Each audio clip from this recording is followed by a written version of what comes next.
Hi loves, welcome back to Abby's Digital Nook where I talk about all things Kindle, cozy, and bookish. Today we're going to be decorating my Kindle with these stickers that I made with my home printer from scratch using images that I found on Pinterest, Amazon, and Google. So here's me frantically searching for images. I spent hours finding the right green images, but eventually we got them and they came out cute. So I grabbed all the images and threw them all into Procreate. Some of them needed cleaning up. In fact, all of them needed cleaning up and just adjusting.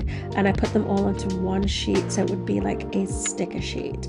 Now, I did end up having to fill up two sheets because I wasn't able to fit them in to one, but I realized later after I printed it that I could have just made them way smaller than the size that I made them. And I didn't even use all the stickers that I printed out.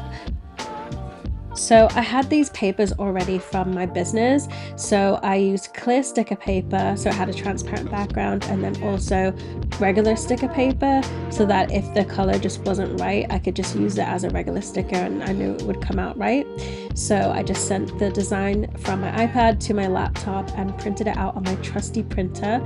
I've had this printer for about 4 years now for using it for my business, Abby Create Studio, and I have printed well over 1,000 prints on this thing, and it is tried and true the best. So the first sheet that printed was the transparent one, so this is what it looks like with like a little bit of a gloss. And again, these are just way too big. I should have printed them just tiny stickers, kind of how I have my stickers on my Nintendo Switch, where they're just really small and compact and cute. I just need to redo them again another time, just at that really tiny level of sticker. So this is how it looks like with the gloss, and these are all transparent. So now we're printing on the matte paper, just taking a quick look at the design again and making sure there's nothing that I missed off. But we're printing on the matte paper so we can have two versions. And now we're just gonna cut and place and see what can fit.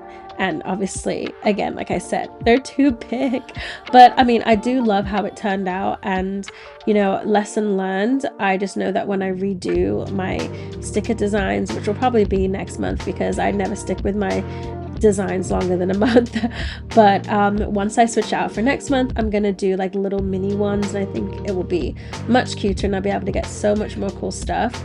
I chose to do transparent because I just really like the look of the green on green. But when I did the pink or any other color, it just wasn't vibing right. And so I had to use the stickers that were from the regular sticker paper and not the transparent, just so that I could keep that vibrancy, like that waffle cone and the ice cream and the nail polish and that quote. But overall, I think that it turned out great. I have this little cute charm that I got from an NCT concert. It's honestly the perfect addition to the Matcha Kindle and all the Matcha green stickers. I will link everything that I've used down below from my Amazon storefront, and this is how my Kindle turned out. What do you guys think of the stickers? And my lock screen is also from my free lock screen series, which you guys can check out. It's Abby's 12 Days of Bookmas. I'll leave the playlist link down below. So thanks guys so much for watching, and I'll see you guys in the next video. Bye!